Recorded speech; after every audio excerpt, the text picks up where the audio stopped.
क्या किस तरह का उद्देश्य? देखिए, आज का जो राष्ट्रीय मजदूर कांग्रेस इंटक का ये कार्यक्रम मुजफ्फरपुर में हो रहा है और मुजफ्फरपुर के अतिरिक्त 6 जिला के इंटक के हमारे अध्यक्ष भी इसमें शिरकत कर रहे हैं और मुजफ्फरपुर जिला का जो भी हमारा संबद्ध यूनियन है उसके लोग भी यहाँ आए हुए हैं जो सक्रिय कार्यकर्ता हैं।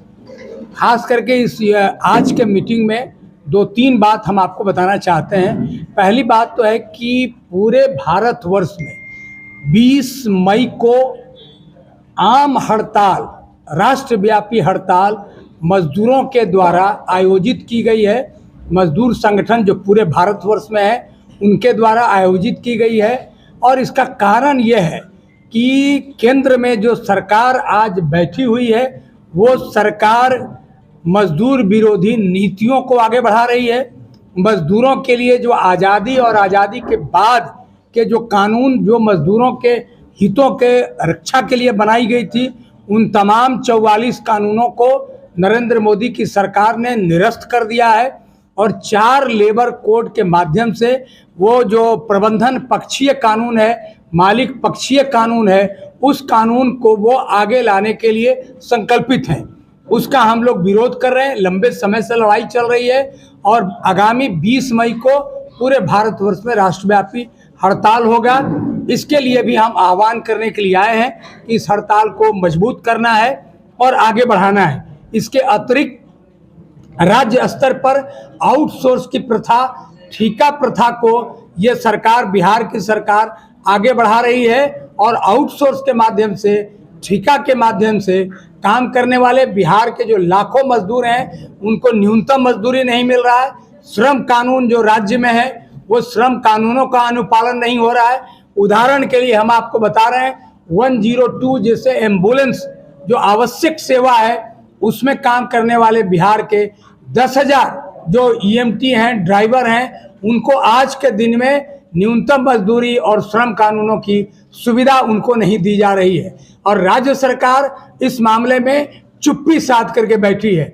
दूसरा उदाहरण आपको दे रहे हैं जो वो भी करीब उनकी भी संख्या 10,000 के लगभग है और उनका भी आवश्यक सेवा है, इम्पोर्टेंट काम है, जो सारे जन वितरण प्रणाली के दुकानों पर वो माल पहुंचाने का काम करते हैं। 8 करोड़ लोग उस काम से जुड़े हुए हैं। मतलब उन खादान 8 करोड़ लोगों को जा रहा है, बिहार सरकार दे रही है और उसमें काम करने वाले मजदूर हैं उनके भी मजदूरी को, उसमें काम करने वाले जो कॉन्ट्रैक्टर हैं, ट्रांसपोर्टर हैं, माफिया हैं, वो मजदूरों को मजदूरी नहीं दे रहे हैं, कोई सुविधा नहीं दे रहे हैं और आंदोलन करने पर FIR की धमकी दिया जाता है और वो उनके विरुद्ध अन्य तरह की कार्रवाई की जाती है।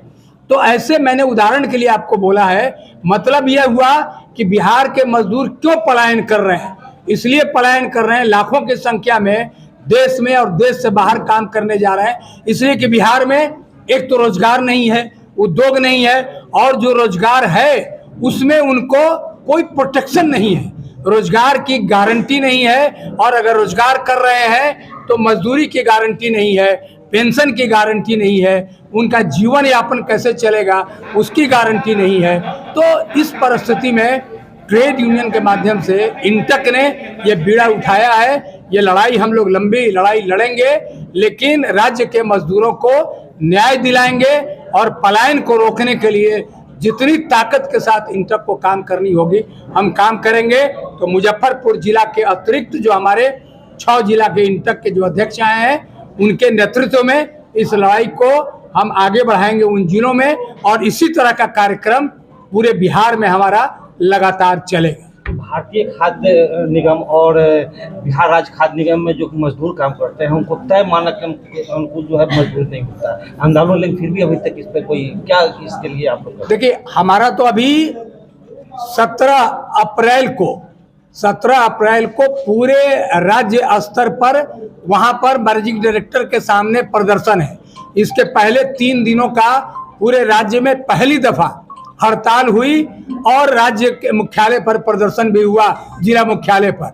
लेकिन सवाल है कि सरकार कहती है और सरकार ही वो मजदूरी तय करती है। एक बैग का मजदूरी है आज के दिन में, अप्रैल छोड़ दीजिए, अप्रैल में और बढ़ गया है, लेकिन 1 अक्टूबर 2024 से 11 रुपया 64 पैसा मजदूरी मिलना चाहिए। 4 रुपया 55 पैसा जबरदस्ती उनको मजदूरी दिया जा रहा है, और वो ट्रांसपोर्टर को पॉलिटिकल संरक्षण सरकार के जो नुमाइंदे हैं उनके द्वारा पॉलिटिकल प्रोटेक्शन दिया जा रहा है, और मजदूरों का करोड़ों रुपया मजदूरी का लूट हो रहा है।